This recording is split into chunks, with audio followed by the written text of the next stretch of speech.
here to announce the birth of a new czar, this one at the FCC. Back again is Seton Motley of the Media Research Center. Seton, there is a part here that this cannot be right.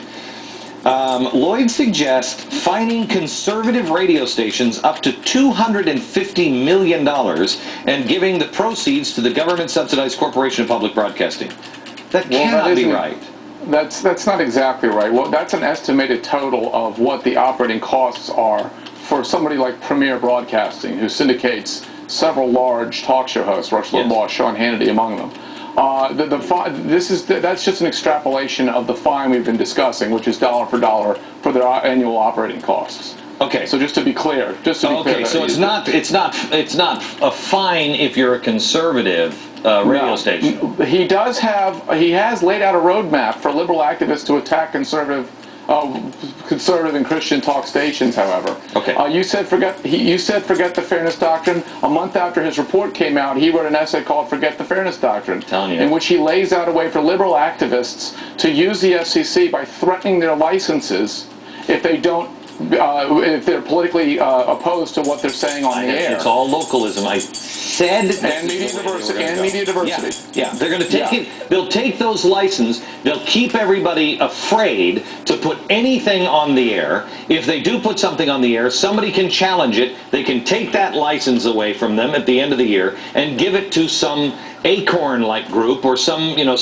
minority group, and then you've lost that radio station. Voices like Seton, voices. It's Freddie Mac and Fannie Mae for the radio industry, is what it is. First of all, how long before you think this could come to fruition? He's there. He doesn't have to be confirmed or anything. He's there. It's happening. He started work on July 29th, unless I'm mistaken. Yes, he stands waiting to take their calls. However, there's a Supreme Court decision in the 90s called the Adirondack decision, which said you couldn't set aside contracts for minority business owners, and now that's being looked at as applicable to setting aside licenses for minority broadcast stations. So he's going to have to go into research mode to overcome the Supreme Court bar that's been set against doing this strictly based on racial decisions. So he's got a little bit of work to do. Okay. But believe me, don't think he's not working on it. Oh no, I mean they'll get this done. Broadcasters like me. I mean, if you take, Rush makes $1 bajillion a year. Premier would have to step to the plate and say, okay, you pay Rush $1 bajillion a year, and you pay the federal government that same $1 bajillion. With my salary, then it's like $1 bajillion and $10. And so then they would have to do that.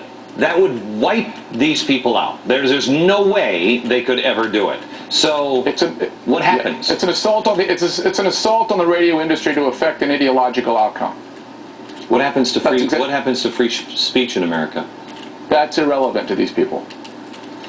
Is this guy? Do you know anything about this guy? Is he a socialist, Marxist? What is his? I tell you what. I'm being told we are out of time. May I have you back? I'd like to cover this when we come back.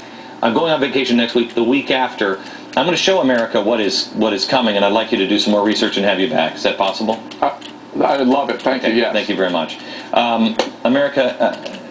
Don't miss it. I'm going to be back a week from Monday. Don't miss it. Please tell all of your friends. Join us the week I return for the whole week.